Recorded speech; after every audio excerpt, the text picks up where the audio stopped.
মাছের মধ্যে ভালো মন্দ একটু খাবার রান্না করা হবে না তা কী করে হয়, তাই করে ফেললাম আজকে পোলাও আর হচ্ছে চিকেন কষা। এই যে আমি প্রথমে কিভাবে করলাম সেটা আপনাদের সাথে শেয়ার করার জন্য চলে আসলাম। এই যে এটা দেখছেন একদম ঘি, 1 নাম্বার খাঁটি ঘি, যদিও বা খাঁটি নাকি নকল আমি জানি না। তো এটা হচ্ছে অনলাইন থেকে অর্ডার করা ঘি। তো আমি কড়াইয়ের মধ্যে দিয়ে দিলাম ঘি, তারপর তেজপাতা, গরম মশলা, পেঁয়াজ কুচি, রসুন কুচি, তারপর আদা কুচিটা দিতে ভুলে গেছিলাম, সেটা লাস্টে দিয়েছিলাম, আর কাঁচামরিচ। এগুলো দিয়ে ভালো করে একটু নেড়ে ছেড়ে আমি পোলাও চালগুলোকে এখন ভেজে নিব।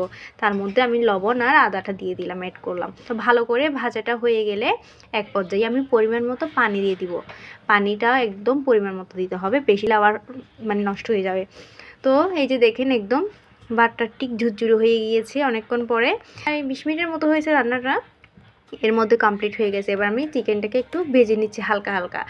ভাজানোর পর এবার হচ্ছে আমি তেল অ্যাড করে দিচ্ছি, এর মধ্যে পেঁয়াজ কুচি, তারপর হচ্ছে আমি যা যা মশলা অ্যাড করব সবগুলো আমি একটু বাটিতে মধ্যে একটা পেস্টের মধ্যে করে রেখেছি, যেহেতু আমার কষ্টটা আর না হওয়ার জন্য।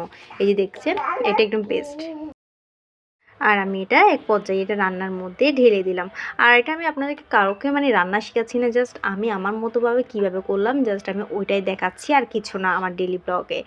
আর আপনারা কে কীভাবে পোলাও রান্না করেন একটু আমাকে বলবেন। অনেকে আবার চিনিও অ্যাড করে, কিন্তু আমি চিনি অ্যাড করি না, মিষ্টি খেতে পারি না, যার জন্য আমি আমার মতো করে নর্মালি রান্না করছি।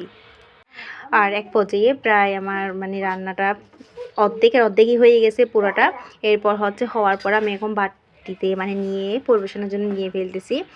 আর আমার বাচ্চাকে দিব, পরিবারের সবাইকে নিয়ে এখন খাবো। সে পর্যন্ত আজকের আমার এই ব্লগটা শেয়ার করলাম আপনাদের সাথে। কেমন লাগলো জানাবেন, আর সবাই ভালো থাকবেন। ধন্যবাদ।